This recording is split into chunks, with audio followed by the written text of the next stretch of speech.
Good day, everyone. Welcome to the Post-Roe Show. I'm Nicholas Check. I'm Bekah Compton. And today we'll be interviewing Caroline Strzesynski.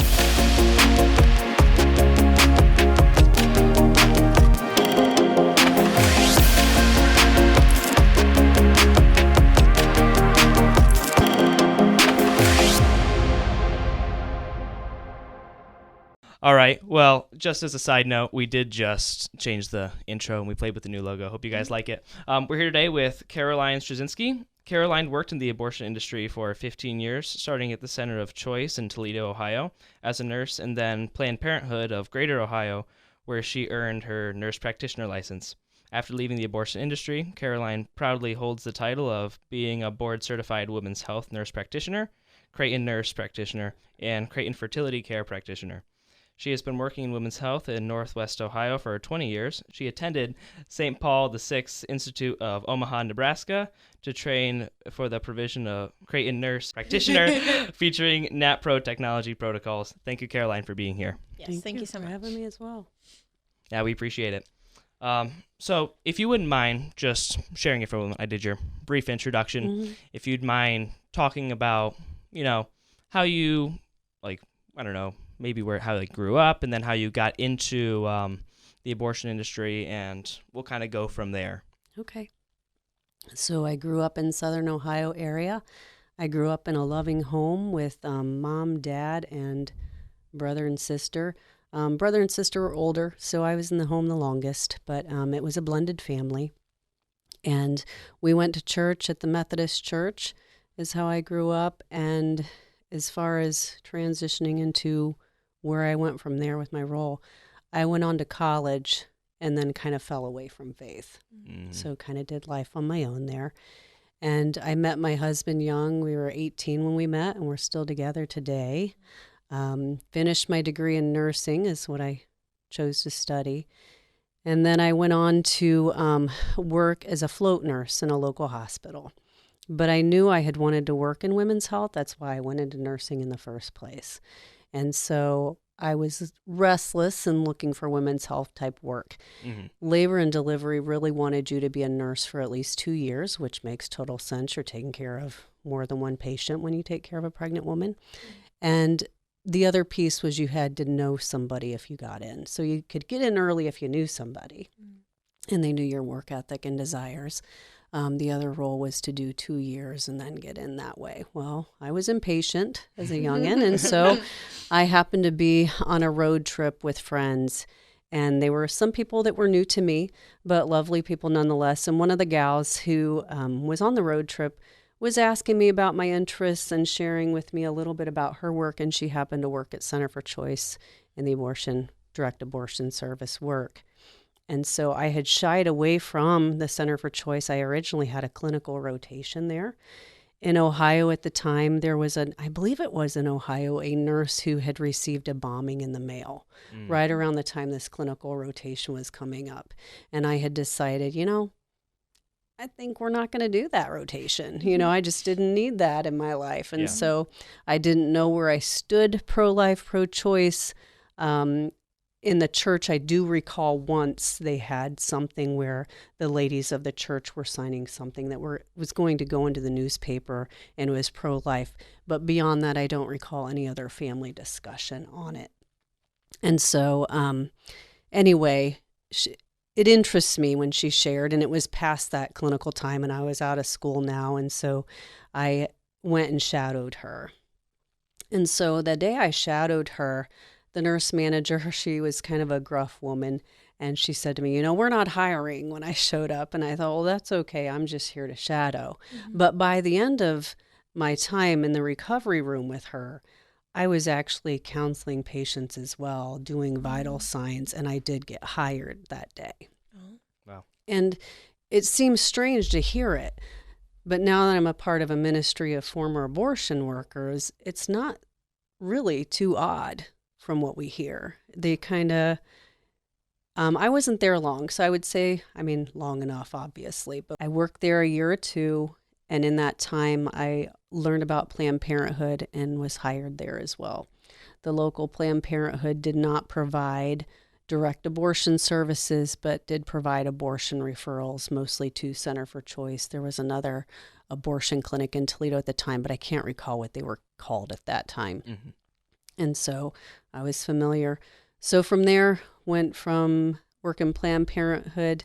I was nurse, HIV counselor, STD examiner, went on to become a women's health nurse practitioner. They sent me to school for that. And I loved that role. And then I became a mom. And then I went part-time. And that didn't go over very well. And then I became a Christian because I was very bitter with some of the decision making that happened after I became a mom, and some of the things that were going on within Planned Parenthood that just was not a healthy atmosphere at the time. Mm. If you look at it from an employee standpoint, not just from, the abortion piece standpoint. Yeah. Yeah. What's the maternity leave for Planned Parenthood? Yeah. Is that? So I had 6 weeks off. Okay. Anything else beyond that was on your own, and I had enough to take 9 weeks off. Okay. Mm-hmm. Yeah. I know my sister recently had her first son. It's been really nice to see her get the chance to be home because she works hard. She works harder than pretty much anyone I know. So I'm always interested to know how much time people actually get off. I feel like, this is just me. I'm just going to say, I feel like 6 weeks isn't very much. I have no clue what the norm is. Just from my experience having a couple children, especially if you're a breastfeeding mom too, you're just starting to get maybe touching toe into any sort of schedule at about 6 weeks. Oh, wow. So then, and I think I took maybe a little longer off and I was out. No, I was still with Planned Parenthood. I just had filled in some gaps. I was working 2 jobs at the time when I had my son as well. And I just remember they just flipped their schedules. When you work, they sleep and do other things more. And then when you get home, that's when they flip and it's mom time. So, I mean, you're really full on. Yeah. Like nearly 24 hours. It's tiring. Yeah. It is. How many kids do you have? 2. Awesome. I have the 2. Yeah. How did it feel like being a mom and working at Planned Parenthood? So Planned Parenthood functioned nearly like a normal OBGYN office because they didn't have abortion in that office. Okay. This was my time at Planned Parenthood.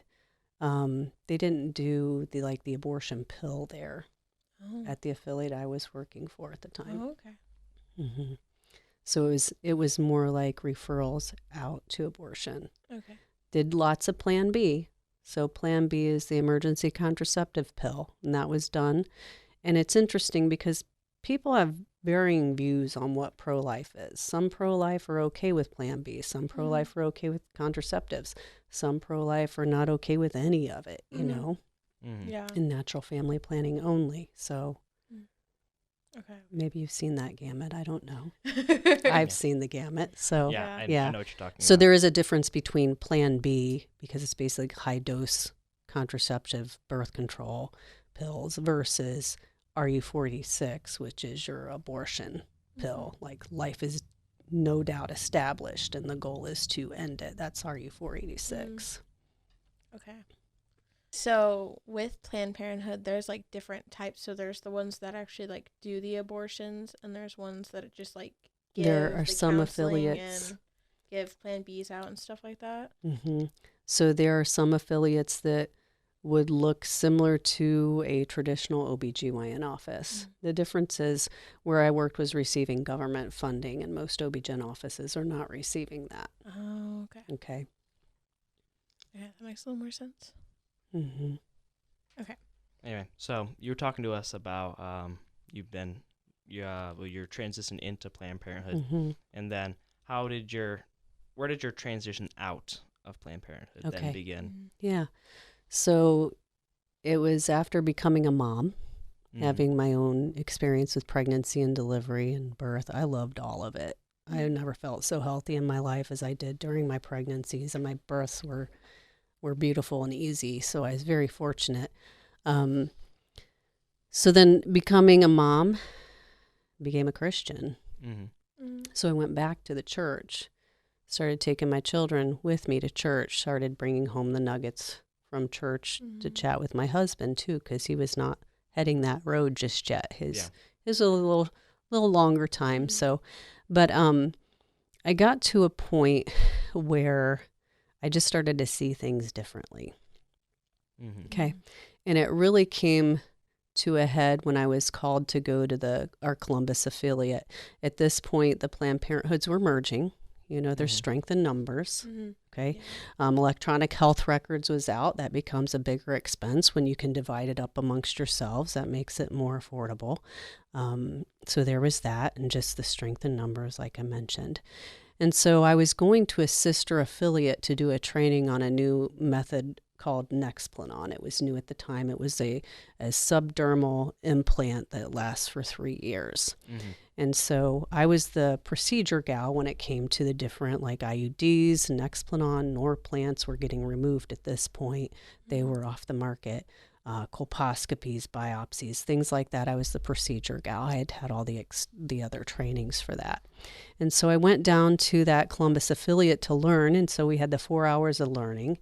And then in the afternoon, we were going to be putting in them in actual patients and being proctored by a physician to do that. And so what I didn't know is that I would be back in the abortion clinic that second half of the shift to be doing that. And so I had been out of direct abortion recovery room care for 10 years at this point.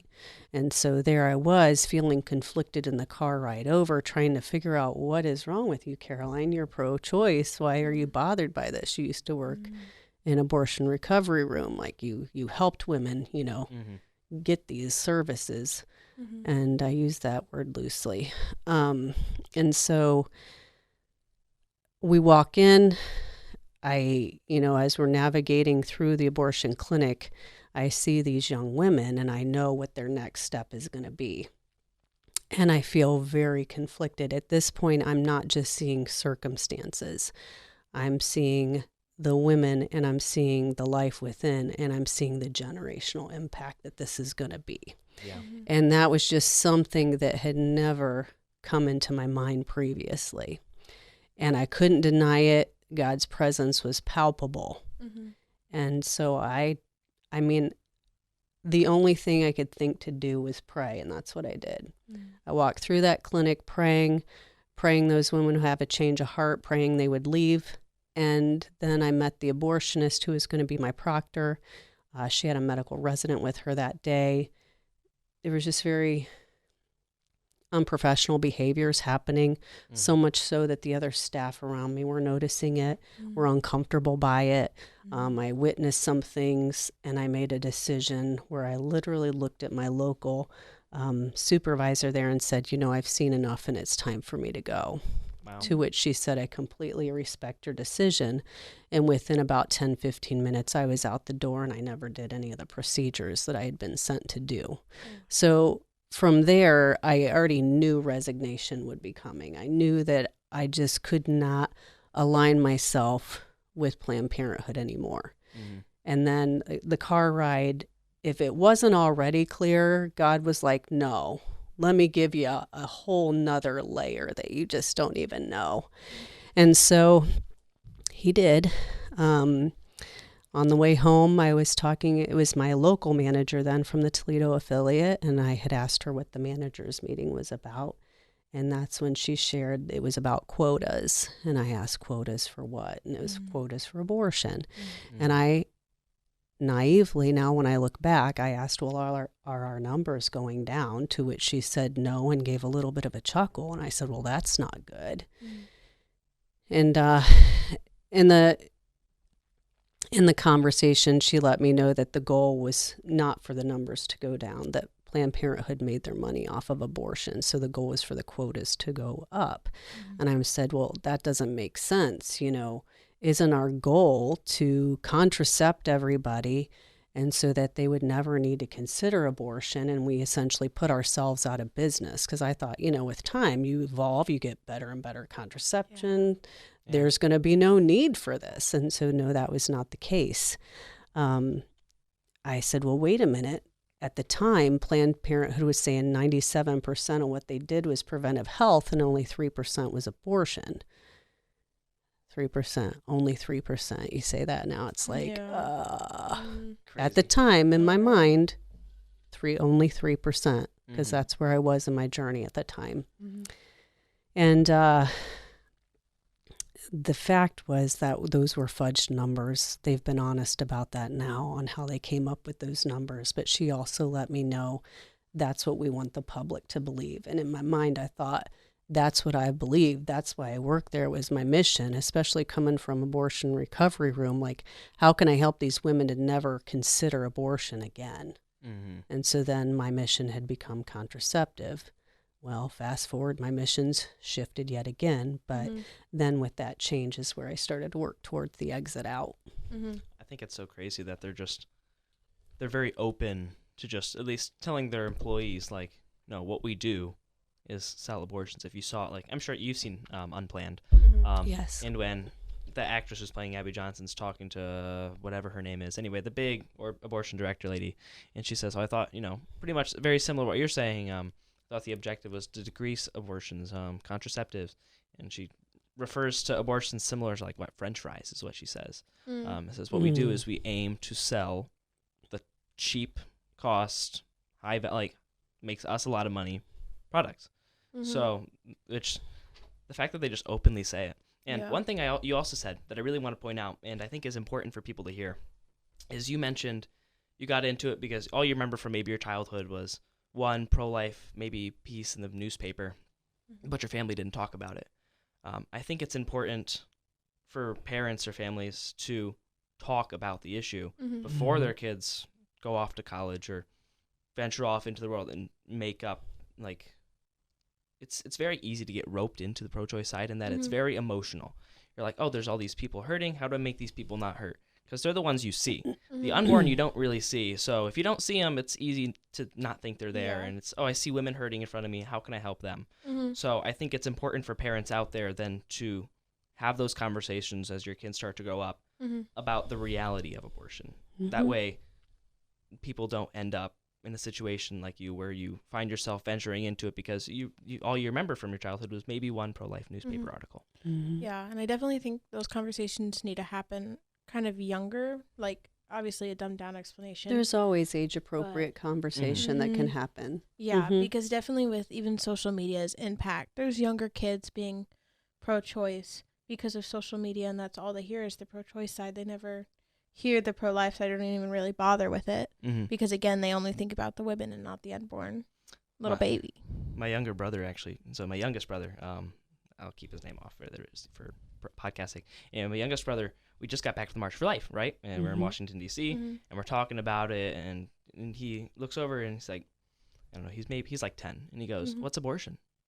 And Mom had to look me in the eye and say, it's when somebody's pregnant and they decide to end their pregnancy and kill their baby. He's like, looks horrified. He's like, does that happen? We're like, it can, and that's why we're in D.C. fighting against that. And it's like, it's something if you don't talk about, someday someone's going to make up their own opinion about it. You need to understand the reality of it when you're not fighting all the different opinions. You're not seeing women hurting, and yes, women hurt, and it seems like a quick fix, but it's not. But there's a difference from if you're talking to a child and relating to life within as a baby versus a clump of cells or just tissue. And I don't know if you ever saw the Guardian article that came out that made abortion look like this bloodless experience. They have these petri dishes of like an embryo at this week's, and I'm like, some pictures similar to that. Even our patients could have called that out because where I worked, the gals, if they so chose, they could see what we refer to as the products of conception. They could see their fetus. They could see their embryo. Whoa. Wow. They had that opportunity. There's actually an NIH study out there talk about it too. So this is not just a one-time event, but it is not something you usually hear about, the woman who just had an abortion actually viewing the abortion. Did you ever get the chance to, I should say, watch someone look at their, and I can't imagine what that was like for them to look at that, or I don't recall anybody really being, I mean, you have to realize something too. They've made the decision. And then right after the abortion, it is such, I mean, the majority of women cry. Mm-hmm. There's embracing what's happened. There's the hormonal transition. There's all the cramping and the other things going on. Mm-hmm. Everything's so fresh. And, you know, you'd almost have to talk with a woman who's been through it to, like, what is that like in your mind? Like, are you in sort of a fog? Like, how much are you actually registering, you know? Yeah. Yeah. It's kind of like how before they have the abortion, if they see their ultrasound, it's, I don't know, I couldn't tell you the statistic of how many people are less likely to abort after they see their Our gals had a copy of their ultrasounds. Most of them took a copy of their ultrasounds home too. Really? Yeah. And that was the private clinic. That's how they worked. Mm-hmm. That's crazy. I feel like there's a lot of information we don't even know about Planned Parenthood. I don't know that Planned Parenthood does that. But the private clinic you worked at did. Oh, yeah. So that's the distinction. And I never worked in direct abortion services with Planned Parenthood. All my direct abortion services was with the private clinic. And that was in the recovery room. Mm-hmm. So then, here we are. So you leave the abortion industry, and you're thinking to yourself, I'm thinking we got to get better contraceptives. That way we can have less abortions. How did you go from that mindset to where you're like now a fertility care practitioner? Okay. And it's like no birth control whatsoever, which I fully support.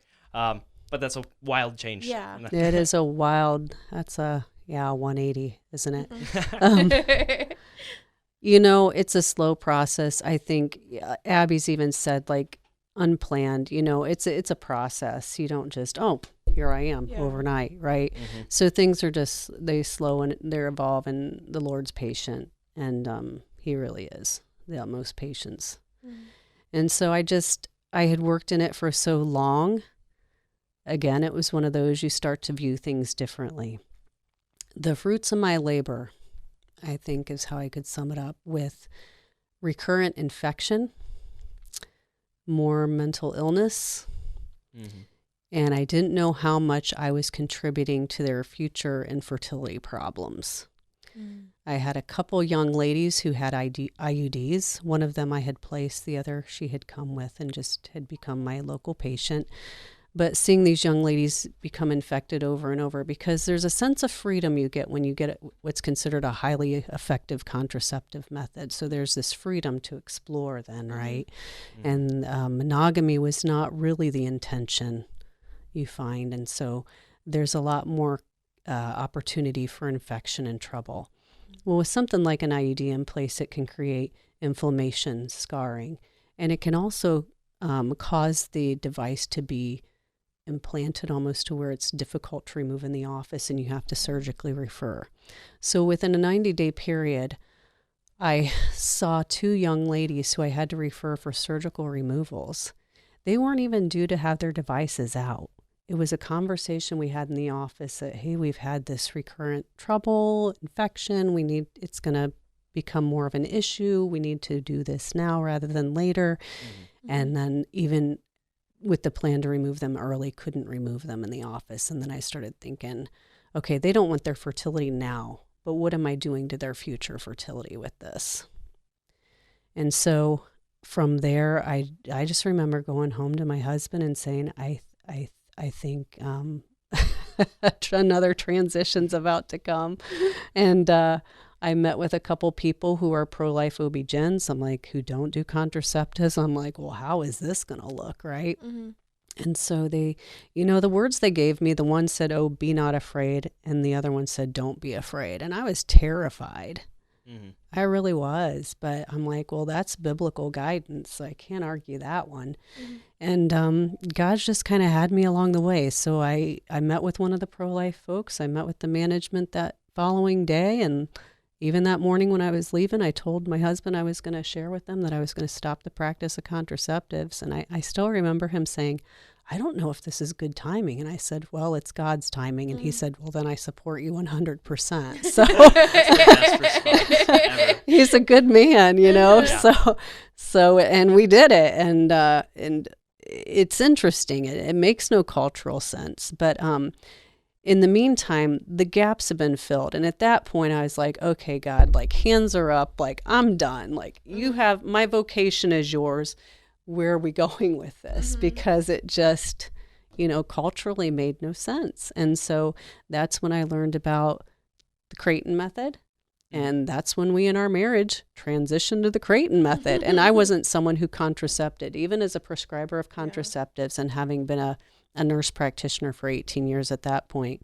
I wouldn't use any of those synthetic things or have any of those devices, but it's not often that a patient would ask me my opinion on things, my personal opinion. So I provided them with all the professional and the American College of Obstetrics and Gynecologists and the CDC's guidance and recommendations. And it was a small few that would ever ask, what I had to think about it personally. And you have to be careful with that. So, but we shifted to Creighton, and it's a really great method.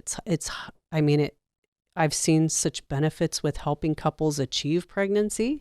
I've seen the benefit and experienced the benefit of spacing and not achieving, if that's your desire. And I've heard it called Catholic birth control. And I thought, well, it's in line with Humana Vitae, which Pope Paul VI came out with, and that's what inspired Dr. Hilgers to work toward a highly effective natural family planning method, which at the time there wasn't one that was well researched, studied, and backed. And now there is. And now we have this other women's health science that evolved, which is the naprotechnology. How do we treat all these women's health related issues in a way that's complementary to the cycle, yet fixing the issue and not just contracepting and shutting it down? The menstrual cycle is another vital sign. It gives me a lot of information as a provider on how my patients' bodies are working. And so if I can complement and help a woman achieve that, that's what I'm going to do now. I love when we had Wendy M on, who was the other fertility. Yeah. I think, was she the one who told us about? I think she was the one who mentioned. I think she's our connecting person. Yes. Yeah. Wendy sends me she sends me patients and connects me with people, and the same for her. Yeah. But when we were talking with her, I love the fact that you fertility care practitioners use the term achieve pregnancy. I pointed out to her. I'll point it out to you. I think that's the best word to use, just because in achieving, it is an achievement, and because it's incredible the fact that the human body can make another human person. It's a miracle, the cascade of events that have to line up to happen. It's incredible. And so achieve is the only word for it, and it's sorry, I'm getting excited. But it's a great thing and should be celebrated like any other achievement. Could you imagine if our culture did celebrate it? I know, right? Could you imagine? Amazing. If we celebrated it and came alongside families and supported them, and I mean, it just... And you can also imagine the cultural shift if just to get away from birth control, in that you also start taking more responsibility in how you act in all sorts of kinds of relationships. But the point, the point of contraception and as it evolves is to really have as little responsibility as possible. Correct. That becomes the expectation that people are not capable. And I don't agree with that anymore because I've seen the other side. When you go to the other side, and I didn't know it at the time, but when things shifted and I went into the pro-life OB-GYN realm, I realized I was then there for those who really did not want contraceptives. It's amazing how many gals come to me and they're like, I'm coming to you because I found out you don't do birth control and I want to get XYZ figured out. And all they've been given is contraceptives as an option. Yeah. The thing about Creighton and naprotechnology is you can't even go get training unless you sign that you're not going to contracept. So as a provider, you have to become truly someone who's not going to provide that anymore. So I had already done that before I learned it was an option. I was just grateful. I'm like, well, I qualify. Yeah. I can't wait. Box That's checked. I can do that. But I could see, a lot of people, even working within Catholic institutions, there have been providers who wanted to do that training and wanted to leave the contraceptive component and do something new in their practice and their places of work, even in Catholic affiliated places of work were told they would not have a job if they stopped contracepting. Wow. So it's polarizing for people. I do have just one quick question. This is kind of just as a broad question. I feel like other people might be interested in hearing. Was there anything at like Planned Parenthood specifically that stood out to, like, you hear stories about botched abortions or stuff like that, or abortion clinics not being clean? I guess you didn't work at the Planned Parenthood didn't do direct abortions, but this other, what was it called? Center for Choice. Center for Choice. Was there anything there you ever saw and you're like, I don't know if we should really be doing that, or and that's fine. No, I know others who have worked in other spaces have had that experience. Has it been so long since I've been out of it? Was it that I was just so new in it, or was it truly non-existent? Yeah. So that I have not seen the horrors. Now I will say, working in Planned Parenthood, it's not unusual to see clients who've had abortions. Where do you want to go when you've had something like that? You want to go to a space who's going to welcome you and love you and care for you. Okay, so I'm not shocked that many of our clients who come to us have a former history of having had an abortion. And then when I say come to us, that was back in the day, us, Planned Parenthood back in the day, not Caroline now. But I still see clients who've had abortions. That won't change. My history attracts people with a history of abortion as someone they can come to and share their most intimate details with. Because even though I've not had my own personal abortion, I've been in the trenches. And so there's a comfort that people are going to have come to someone like me to say, hey, I've never told anybody this, but I had an abortion. Whether they need healing or they just need another human to share it with, who's going to still provide that love and embrace, and, that's needed. And I think that's a difference where someone who's never been in my situation, like someone coming to you, not likely to share that. You know what I mean? They might feel awkward, or just like, she's not going to look at me the same. But someone like me with my past, they can.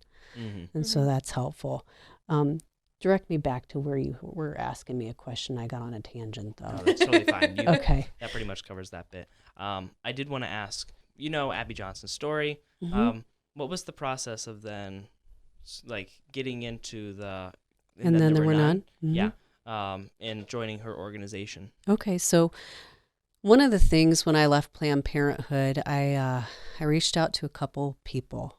So one was a good friend of mine. We had done Bible studies together, women's Bible studies together, and we had done the Book of Esther together, and a very in-depth look at the Book of Esther. And so I went to her because I said, okay, we need to pray about this, because I need to do the 3 days fasting, praying, then take it to the king, who is my husband, that I'm about to leave Planned Parenthood without a backup plan.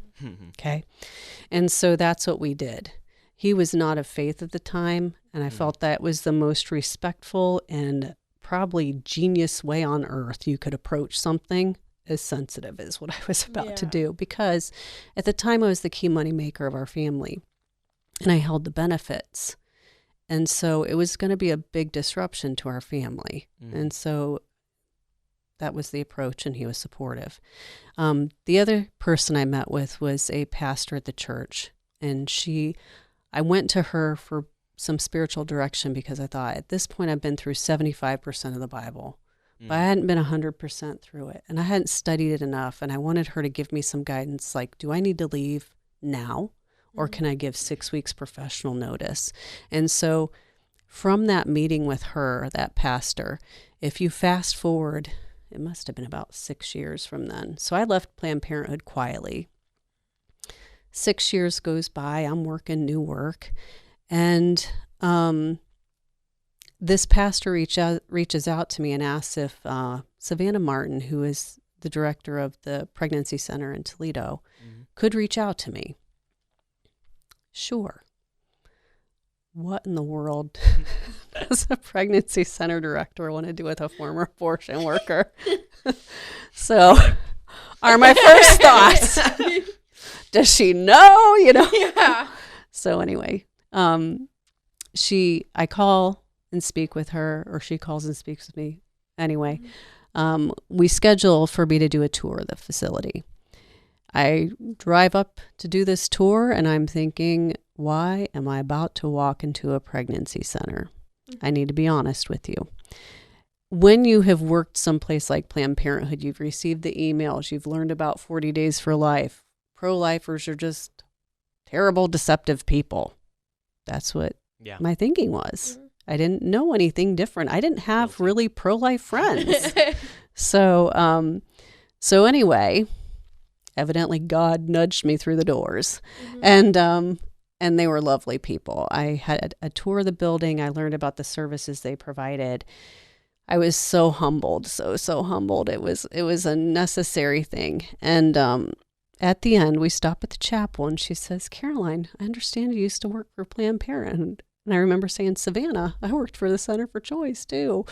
And at that point, she's like, I'd like to hear your testimony. And that was really the first time that I just shared it.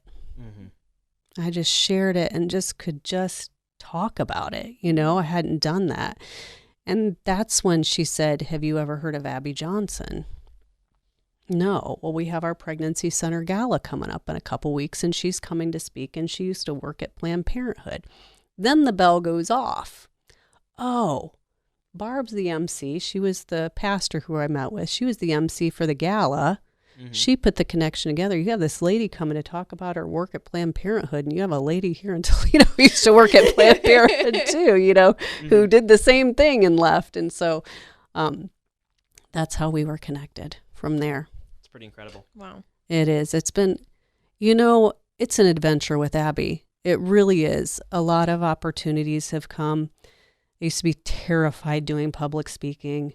Used to hate talking about my story, and I just had to get used to it.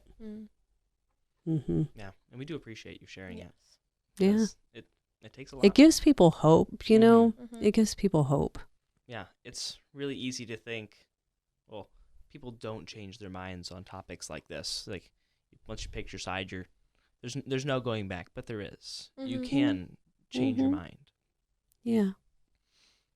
Man, I think it's so cool that you just know Abby Johnson. Just like, I'm just gonna put that out there. I think that's awesome. Like, genuinely, like her story is just like your and hers both. What you see is what you get. Like, Abby's just like so down to earth. Yeah, like she's she just like that when we met her that one time. At the she summit. is like she's just. I mean, she's funny, like just normally funny. Yeah, she's funny. She's just. Yeah. She's good people, in my opinion. Yeah, it's just crazy. And we were at the National Pro-Life Summit. What was that? A little over, was that 2 weeks ago? I don't know. Something like that. I was right there with you. It was probably 2 weeks ago. Yeah, you were there. I was on a panel with Abby. Yeah, we all missed it. I'm so bummed. We were too busy running around. we literally you know what? The room was full. Yeah, we didn't get to any of the workshops because we got so tied up with putting our video together that you guys should be watching. If you guys haven't. Anyway, but we were running around interviewing. We grabbed Abby Johnson while we were there. And we're like, oh, wait, is that Alveda King? Let's talk to Alveda King. That'd be awesome. We basically got like a little appointment set up with the Alveda King too. We were like, he was like, come back at like 3. We're like, okay, we'll come back at 3. Yeah. And sure enough, we're running all around. We miss all the workshops. And we're like, was that worth it? I like the video. It was cool. And that's something I'll have to hold on to now for how long now. So, but yeah, and I'm kind of bummed I didn't go to your talk because I would have listened. I would have heard your name and gone, wait a minute. Bekah, isn't that the person we have coming familiar. on soon? Yeah. Yeah, because when you sent me your bio, that was the moment you sent me the link to the National Summit's that was the quickest thing I could find. Oh yeah, and that worked fine. But I saw it and I was like, my jaw dropped. I was like, what the heck? I was like, Bekah, she spoke there. Yeah, which is incredible. Yeah, we met some pretty incredible people there. We met with my favorite people we talked to, I think, was the Abortion Survivors Network. Oh, yes. They were Did you meet Melissa Oden? Yes. Yeah, she's a neat lady. And that's another shift in perspective. When you see former abortion survivor, current abortion survivors, sorry, not former, current, and you see their daughters, and you see, like, I mean, if that didn't bring like the generational impact right into view, I mean, that certainly did. I've gotten to meet Melissa Oden and see her daughter and like those things. you see their whole like family and the successful outcome that these people were looking for in their abortion. Literally look at that family and just wipe it clean. Like that family was not supposed to be here, which is insane. Unbelievable. It is. Sad. When you think of how many people have been aborted, and imagine what the people we could have known that would be here today had they not been aborted. It's the numbers are staggering. So yeah, their organization is really unique. I really like their stuff. It was really nice hearing their stories, and I just in general enjoy hearing people's stories. So it was really nice just hearing their little testimonies and hearing about what happened to them and their success and their family and their industry that they have. And then if you haven't figured out at this rate, for those of you watching, this is the plug. Go watch that episode right now. Yep. Day 3 of the March for Life trip. Watch the other 2 days too. I like day 2. It was really cool. But day 3 was unique. Is there anything else you would like to talk about while you're here? Or any particular stories? I actually think I have one more question, actually. Okay. What exactly is like Planned Parenthood's or your understanding at the time of pregnancy resource centers? Like, how do they view them? Yes. Okay. Yeah. So as a requirement, because we were government funded, we did provide a handout to any of our gals who came in for a pregnancy test where it would have prenatal resources, social services, abortion, and adoption. So it had all the options on there. I don't believe a pregnancy resource center was ever on those. Really? Not that I recall. Because, I mean, we were made to believe that you don't trust them. They deceive women. Like if a woman came in abortion-minded to get a pregnancy test, the pregnancy center is going to tell her she's not pregnant, so she doesn't know until later. Like those were the stories that I was getting. Now, I've been involved with a couple local pregnancy centers, and I have not at all seen that. That's crazy. To deceive from a place that's going to provide free resources for mothers and their kids blows my mind. I've seen the heartache of the people who are taking care of the women who are abortion-minded, but still giving them the honest truth of what's going on and how far along they are, you know, and still saying, you know, no matter what you decide, we are here for you, even for that after abortion support. So just making sure that woman knows whatever she goes through, she has that connection. And I would say by and large, the gals I've worked with who are working with at the pregnancy centers, many of them have had abortions themselves. Wow. Or the directors of the pregnancy centers. Now, not Savannah Martin, but previous director of the pregnancy center in BG and Toledo were women who had had abortions. And they were openly sharing that. I'm not sharing a secret here. I wouldn't do that. Yeah. They openly shared that. And again, when you're someone who's been down a certain road, you can certainly speak into you know, certain things different than somebody who hasn't had that experience. You have a lived experience. Somebody brought me a question earlier, and I want to go back to it. Yeah. I think somebody asked me something in regard to maybe after effects of abortion or what I might have seen. I did see a young woman who she was under my care for routine women's health care, but she had a history where at 25 she had an abortion and a perforation and ended up with a hysterectomy. That was her one and only chance at pregnancy. Wow. And then she had a hysterectomy at 25. And I just so remembered her, even at Planned Parenthood, to counsel young women to say, you know, I do want you to consider that this could be your one and only chance at pregnancy.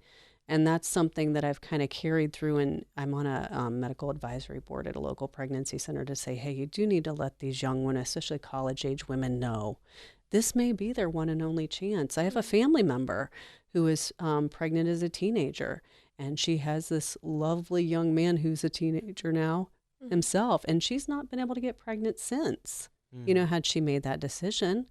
And then I have friends who have previous abortions who've never been able to get pregnant since. I had a gal since I got back, and you see my pictures of being on the March for Life, and I have my daughter there with me.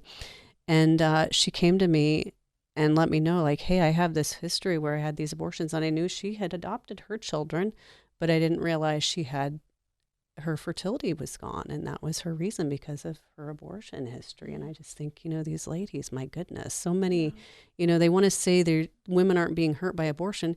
Well, yes, they are. And we need to be honest and frank. There's always going to be women who are content with their decision or seemingly content, but there are definitely women who have been hurt. It drives me nuts. What Planned Parenthood, even just their name, It's such a good name. They're so clever. But it gets so under my skin. And the fact that you hear stories like that where people who had their one chance, like they had their child and weren't even really aware of what they had. And the next thing you know, they'll never have that opportunity again. All thanks to this group that's going to help them plan their parenthood. You know what? Our intentions were to help them. We really thought we were helping women. I worked with a great group of people. I really did. I mean, there were some managerial people who were iffy. The question stands. But I worked with, but we look at it different. Yeah. When you look at it differently, and until you have that mind shift, you're not going to see it. That's that heart and mind change. That's I don't know how else to change other than to get Jesus injected in there. Absolutely. That's my only solution on that one. Yeah, I think there is something very telling to the fact that the people have good intentions. Like, I don't think you have anyone who goes in, well, I'll say it's very, very unlikely you have somebody who goes into the abortion industry thinking, man, I just want to kill babies. No one thinks that. Like, at least you don't say no one thinks that, because I mean, there's a really low numbers. There's a demonic side to this world that's making itself a little more obvious every day. True. But and we'll say excluding people like Kermit Gosnell, but we'll say the majority of people who go into the abortion industry, that's not their thought. They think they're doing good. And like I said, people like Abby Johnson's story. She talks about how she wanted to make abortions uncommon, and you've said the same thing. So I can only imagine that there's more and more people who they come in with this intent and they don't realize what they're really getting themselves into. So I think, fear drives it so much. Fear is such a driving force, and it's there was that one song, "Fear is a Liar." I mean, it really can be, and this is a great example of when it is. And we want women to get educated. I think that's one of the concerns. Women are going to drop out either high school or college and not get their educations. So more support systems to come alongside to make it so women see it less of a challenge, to do the things they need to do. That's one piece. We don't want them losing work. There's so many things circumstantially people think about that can be helped societally if we come alongside it. But to continue eliminating people, you're not helping society to accommodate those otherwise. No. And that's the sad part of it. Yeah. And sometimes it's simple, like, I need rent assistance. I need utility assistance. I have a car payment. I need some help with daycare. Yeah. That's where we as the pro-life movement need to get our feet moving and not just sit here and talk about it. Like, this is nice, bring awareness, but at the end of the day, if you're not doing something, like, that's whole faith without works is dead. Like, we need to get rolling and do some work here. Yeah. I've always told, like, we've talked about it, and my dream would be someday we can grow this podcast, like this YouTube channel, to the point where we could monetize it and then take the proceeds of it and put it directly into pregnancy resource centers and stuff like that, which we got a long way to go before we reach that point. But that is our probably one of our biggest goals. Yeah. And with that being said, if you want to help support that mission, subscribe, do it. I know I've checked the statistics. I think it was 60% of the people who watch aren't subscribed. Just do it right now. Help us grow. Help us reach that goal. Faith without works is not faith at all, as we were just saying. So, and also, if you want to have a viable pro-life OB-GYN in the area, come see me for women's health services. Yeah, absolutely. Yeah. Well, we appreciate you being on here. I really do. Taking the time to come meet with two random people you've never talked to. No, it's okay. It's the story I have to share. God keeps telling me, okay. Yeah, we appreciate it. Then we'll finish with our thank you. Special thank you to Holy Family Radio for hosting us, and Deacon Jeff Compton, who was changing up the camera system. You should totally see the camera we have set up here. It's something special. We're working on a new full frontal camera right now. So long story short, we got a phone taped up there. But yeah, if you haven't liked and subscribed, do it now. Comment if you for any topic you want to hear in the future. Thank you again, Caroline, for being on here with us. Thank you. Please, I would like to also get to our goal of 100 subscribers that I set in like the last episode. We'll hit it. Don't worry. All right. With that, we'll wrap up. Thank you. Alrighty. Thank you so much. Bye. God bless.